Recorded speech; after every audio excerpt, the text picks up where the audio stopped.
ओम नमः शिवाय। स्वागत है आप सभी का मेरे YouTube चैनल पर। मैं हरिओम शर्मा आज आपको श्रावण मास के 24वें अध्याय की कथा सुना रहा हूँ। भगवान शिव बोले कि हे ब्रह्मपुत्र, पूर्व काल में दैत्यों के भार से अत्यंत पीड़ित हुई पृथ्वी बहुत व्याकुल तथा दीन होकर ब्रह्मा जी की शरण में गई। उनके मुख से वृत्तांत सुनकर ब्रह्मा जी ने देवताओं के साथ क्षीर सागर में विष्णु भगवान के पास जाकर स्तुतियों के द्वारा उनको प्रसन्न किया। तब नारायण बोले कि सभी दिशाओं में प्रकट हुए और ब्रह्मा जी के मुख से संपूर्ण वृत्तांत सुनकर देवताओं, आप लोग डरो मत, मैं वासुदेव के द्वारा देवकी के गर्भ से अवतार लूँगा, आप पृथ्वी का संताप दूर करूँगा। सभी देवता लोग यादवों का रूप धारण करें, ऐसा कहकर भगवान अंतर्ध्यान हो गए। समय आने पर वह देवकी के गर्भ से उत्पन्न हुए। वासुदेव ने कंस के भय से उन्हें गोकुल पहुंचा दिया और कंस का विनाश करने वाले उन कृष्ण का वहीं पर पालन पोषण हुआ। बाद में मथुरा में आकर उन्होंने अनुचरों सहित कंस का वध किया। तब पुरवासियों ने आदरपूर्वक यह प्रार्थना की कि हे कृष्ण जी, हे भगवान, हे महायोगिन, हे भक्तों को अभय देने वाले, हे देव, हे शरणागत वत्सल, हम शरणागतों की रक्षा कीजिए। हे देव, हम आपसे कुछ निवेदन करना चाहते हैं, इसे आप कृपा करके हम लोगों को बताएं।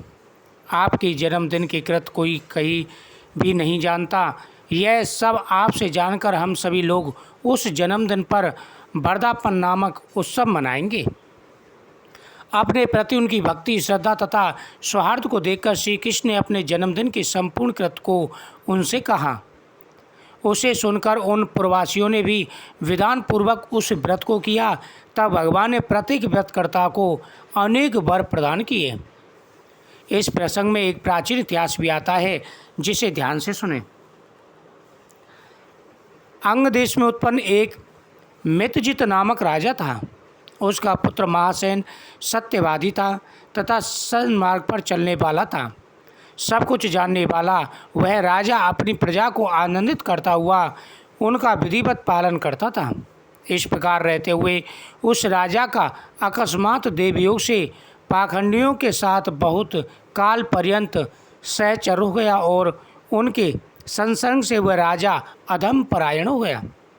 जैसी संगति होती है, इंसान उसी प्रकार से रंग जाता है। वह राजा वेद शास्त्र तथा पुराणों की बहुत निंदा करने लगा और वर्णाश्रम के धर्म के प्रति अत्यधिक देशभाव से युक्त हो गया।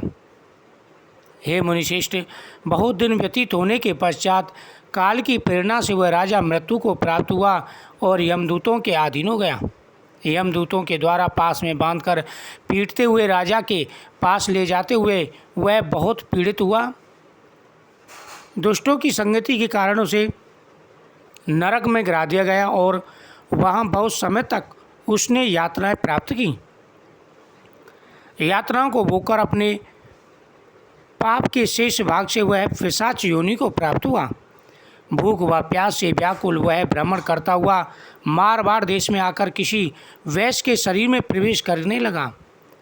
वह उसी के साथ पुण्यदायिनी मथुरापुरी चला गया।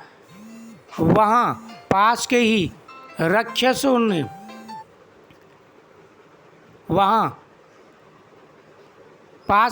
उस पिशाच को उसके गृह से निकाल दिया। तब वह पिशाच वन में तथा ऋषियों के आश्रम में भ्रमण करने लगा। किसी समय देवयुग से श्री कृष्ण जन्माष्टमी के दिन व्रत करने वाले मुनियों तथा दज्जों के द्वारा महापूजा तथा नाम संकीर्तन आदि के साथ रात्रि जागरण किया जा रहा था। वहां पहुंचकर उसने विधिवत सब कुछ देखा और श्री हरि की कथा का श्रवण किया। इससे वह उसी क्षण पाप रहित, पवित्र तथा निर्मल मन वाला हो गया। वह यमदूतों से मुक्त हो गया और प्रेत योनि छोड़कर विमान में बैठकर दिव्य भोगों से युक्त हो विष्णु लोक को चला गया। उसकी पिशाच योनि छूट गई। तत्वदर्शी मुनियों ने पुराणों में इस शाश्वत तथा सर्वलौकिक व्रत का संपूर्ण रूप से वर्णन किया है। सभी कामनाओं को पूर्ण करने वाले इस व्रत को करके मनुष्य सभी वांछित फल को प्राप्त करता है।